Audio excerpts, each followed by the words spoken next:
Hey everybody, so we just wanted to hop on and update everybody with what decision that we made. First of all, I want to start by saying that when you are in this situation, and it doesn't matter who it is, I hope that no one else ever has to go through this. But when you're in this decision, there's not a right and wrong answer. This isn't taken lightly, no matter what we decide. It's with a lot of prayer and tears and counseling and a lot of guidance from the people that we love and that love us. And so I just want to start with prefacing it that way, that not everyone's going to agree with our decision, and that's fine. We're making the decision that we think is best for us and our family at this time. And with that, we did want to let everybody know that we talked to the OBGYN yesterday. We just have to get maternal fetal and oncology on board. But our plan is to try to proceed with this pregnancy as long as possible, with the hopes that at the end of the day, we will end up with a healthy little baby. And so that is our decision, that we are just going to trust God for whatever comes.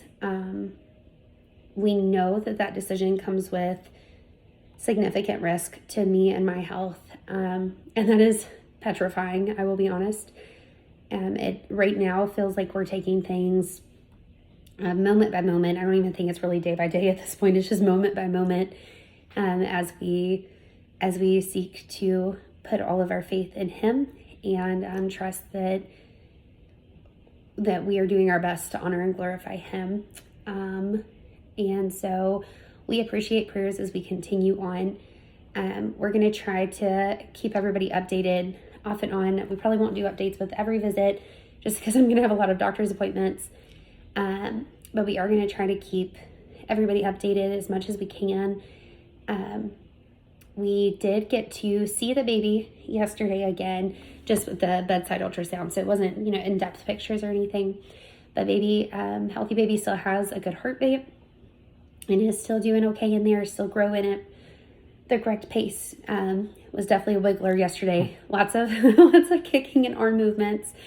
It could even make out like little fingers and stuff, which is really cool. And so we feel like for us, the best decision right now is to continue to fight and to continue to fight for our baby. And the illustration that continues to pop into my mind is that if our house was on fire, we love both of our foster sons so much. And if our house was on fire, I would run across hot coals to go and save my boys. How can I not do the same thing for this baby? And again, this wouldn't be the answer for everybody and for all situations, but for us, it's what we've decided. So we do appreciate prayers as we have some other important decisions to make. No matter what choice we made, we had a whole series of other decisions that kind of have come behind either decision. And so we have a lot of decisions that we've got to make in the next couple of days, but then in the weeks ahead as well.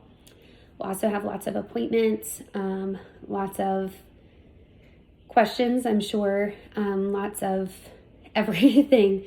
And it's overwhelming and daunting to look at the possibilities of all the things that could go wrong. But like I said, we are just trusting that we know this wasn't a surprise to God, and our job is to glorify Him and to serve Him and trust in Him. And so that's what we're choosing to do in our own way. Not saying the other way wouldn't have been the same thing, but this is what we feel like He's called us to do at this time. And so we're just going to trust in that, and we appreciate your prayers for safety as we go forward along with those decisions. So that's our update. If you would like to continue listening, we figured it might be good for those of you that don't know us super well to share a little bit about our baby.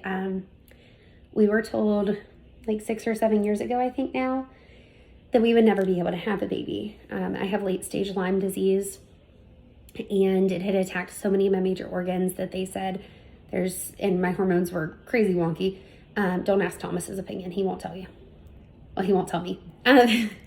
But we were told that it would never happen. And even if it happened, that I would never get past the first few weeks, just because of the hormone issues. And a few years ago, my dad sat me down. It was actually on my birthday.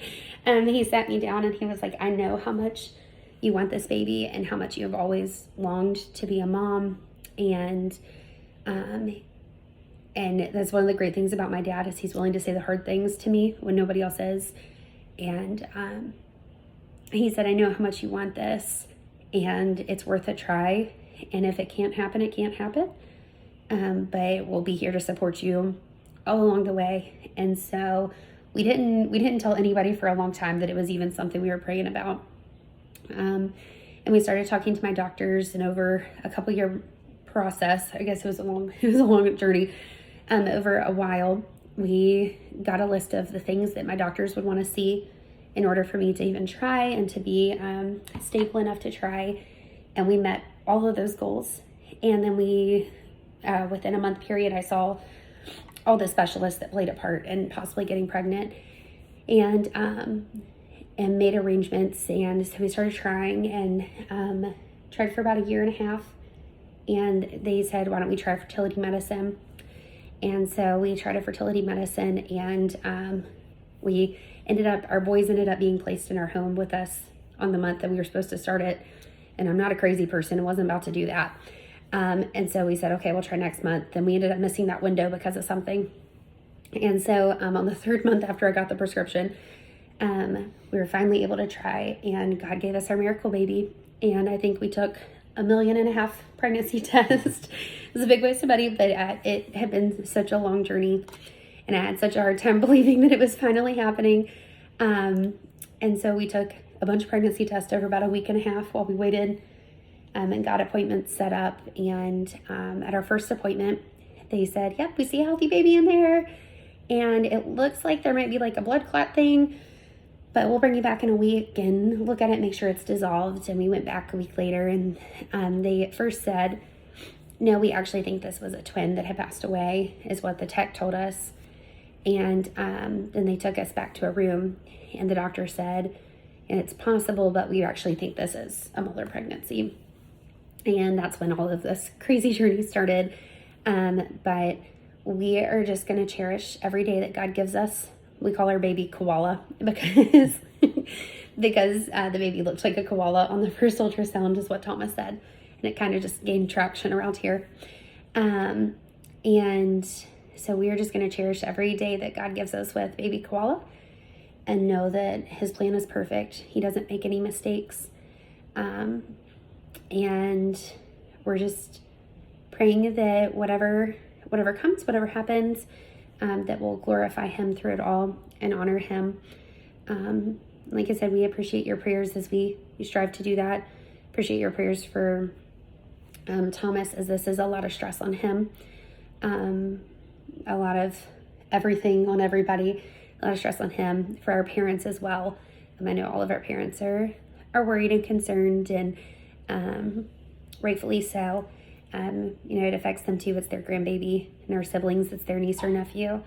And I just hope this baby koala knows how very loved he or she is, whether he or she ever gets to be held by these people or not.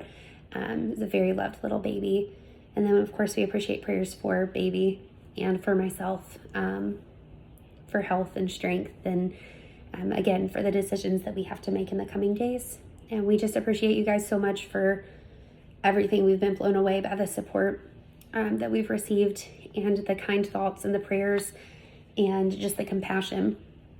And so I just want to say thank you for everything, and we will keep you posted as we know more.